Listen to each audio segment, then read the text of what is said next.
سلام، احمد حجازی هستم. در این ویدیو طریقه شبیه سازی رویدادها رو یاد میگیریم. برای این منظور من سایت شهرداری منطقه 1 تهران رو باز کردم و در این سایت یه خورده که اسکرول کنیم به سمت پایین یه دونه بخش داریم به اسم مخاطبین خاص که یک اسکرولی میخوره و استایل کروسل داره. من میخوام به شما نشون بدم که چطوری رویدادها رو شبیه سازی کنید. همونطور که در این صفحه میبینید دو تا علامت فلش به چپ و راست وجود داره که کلیک کردن روی فلش سمت راست این کروسل رو حرکت میده. همچنین کلیک کردن روی فلش سمت چپ هم این رو در جهت معکوس حرکت میده. البته اگه کاری هم نکنیم به صورت خودکار این تنظیم شده که حرکت اتوماتیک وار صورت بگیره. اما اینکه ما روی این دکمه ها کلیک میکنیم موجب حرکت میشه، همین عمل کلیک رو با استفاده از کد نویسی هم میشه انجام داد. متدی که در جیکوری استفاده میشه متد تریگر هست. من فایرباگ رو باز میکنم. با استفاده از فایرباگ این علامت فلش رو با اینسپکتور فایرباگ میگیرم. همونطور که در پنل HTML میبینید این دکمه یک تگ A هست با آیدی carousel 4 underline items underline next. من این آیدی رو از اینجا کپی میکنم. همچنین اگر با اینسپکتور دکمه بک رو هم بگیریم میبینید که یک تگ A دیگه هست با آیدی carousel 4 underline items underline prev. حالا به تب کنسول وارد میشیم. می‌نویسم jQuery pond این آیدی این دکمه. یعنی در واقع من دکمه next رو انتخاب میکنم. حالا اگر با استفاده از متد تریگر رویداد کلیک رو روی این دکمه تریگر کنیم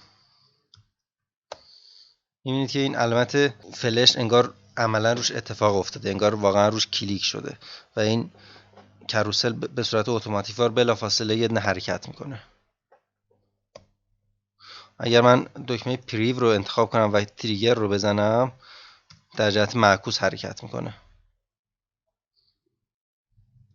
بنابراین ما یاد گرفتیم که با استفاده از متد تریگر در جیکوری میتونیم رویدادهای مختلف رو روی عناصر فراخوانی کنیم. یک نمونه رویداد کلیک هست و همچنین میتونیم رویدادهای دیگه ای رو هم با استفاده از تریگر روی عنصر مورد نظر فراخوانی کنیم. البته یک متد شورت هند هم وجود داره که بدون استفاده از تریگر میتونیم مستقیما بنویسیم نقطه کلیک. اگر نقطه کلیک رو بدون هیچ آرگومانی به صورت یک متد بدون آرگومان فراخوانی کنیم هم اون رویداد روی اون عنصر فراخوانی میشه. اما به عنوان مثال آخر از این برنامه ما یک کد سفارشی رو می‌نویسیم و رویداد خودمون رو تعریف می‌کنیم. الان در این برنامه که مشاهده می‌کنید من یه دونه دکمه دارم با آیدی btn1 و در کد jQuery من این btn1 رو با jQuery گرفتم و رویداد کلیکش رو ست کردم که یک فانکشنی هست و پیغام کلیکت به صورت الرت نمایش داده میشه. برمیگردم به مرورگرم و این برنامه رو در اینجا اجرا کردم.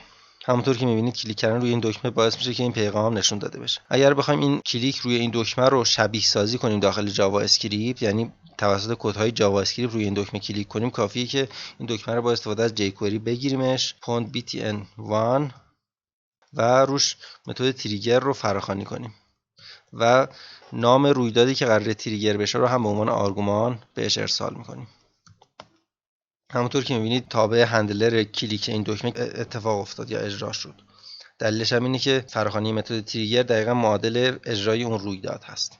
اما توجه کنید که با استفاده از متد تریگر میشه آرگومان‌های دیگری رو هم به هندلر رویداد ارسال کرد. به عنوان مثال در این کدها من روی فانکشنی که قراره رویداد کلیک رو هندل کنه یک آرگومان دیگه به اسم ها اضافه میکنم. فرض کنید که رویداد کلیک ما یک آرگومان آپشنال به اسم ها داره و من این الرت رو پیغامش رو یه مقدار اضافه میکنم، مثلا به اضافه ها. خب فایل رو ذخیره میکنم و صفحه رو رفرش میکنم. اگر مجددا من این متد تریگر رو فراخوانی کنم نوشته clicked undefined، یعنی اون علامت ها یا اون آرگومان ها تعریف نشده. اگر بخوایم اون آرگومان رو به هندلر کلیک ارسال کنیم کافیه که به عنوان آرگومان دوم تابع تریگر یک آرایه رو ارسال کنیم که آرگومان ها در اونجا تعریف میشن. مثلا من آرایه رو تعریف کنم با مقدار فست. وقتی این رو اجرا میکنم مینویسه clicked fast، یعنی آرگومان دوم متد تریگر میتونه یک آرایه باشه که عناصر اون آرایه به عنوان آرگومان های اضافی به هندلر رویداد ارسال میشه. الان وقتی ما نوشتیم که تریگر کلیک کاما یک آرای با مقدار فست، این باعث میشه که این فانکشن اجرا شه و کلمه فست داخل متغیر ها قرار میگیره. اما یه تکنیک دیگه هم به صورت خیلی ریز اینجا من معرفی میکنم و اون زمانی که شما این متغیر رو تعریف نکرده باشید به این صورت. همونطور که می‌نویسید که کلیک undefined.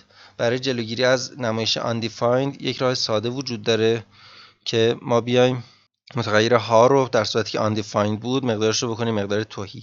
راه ساده برای این کار اینه که بنویسیم ها مساوی با ها اور یک رشته خالی. فایل رو ذخیره میکنم و صفحه رو رفرش میکنم.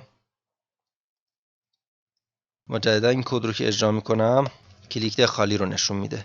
دلیلش این هستش که در این کد زمانی که می‌نویسیم ها مساوی با ها اور تهی، اگر ها مقدارش undefined باشه طبق قواعد جاوا اسکریپت این علامت اور قسمت سمت چپش undefined هست، بنابراین قسمت سمت راستش ارزیابی میشه و مقدار تهی داخل ها قرار میگیره.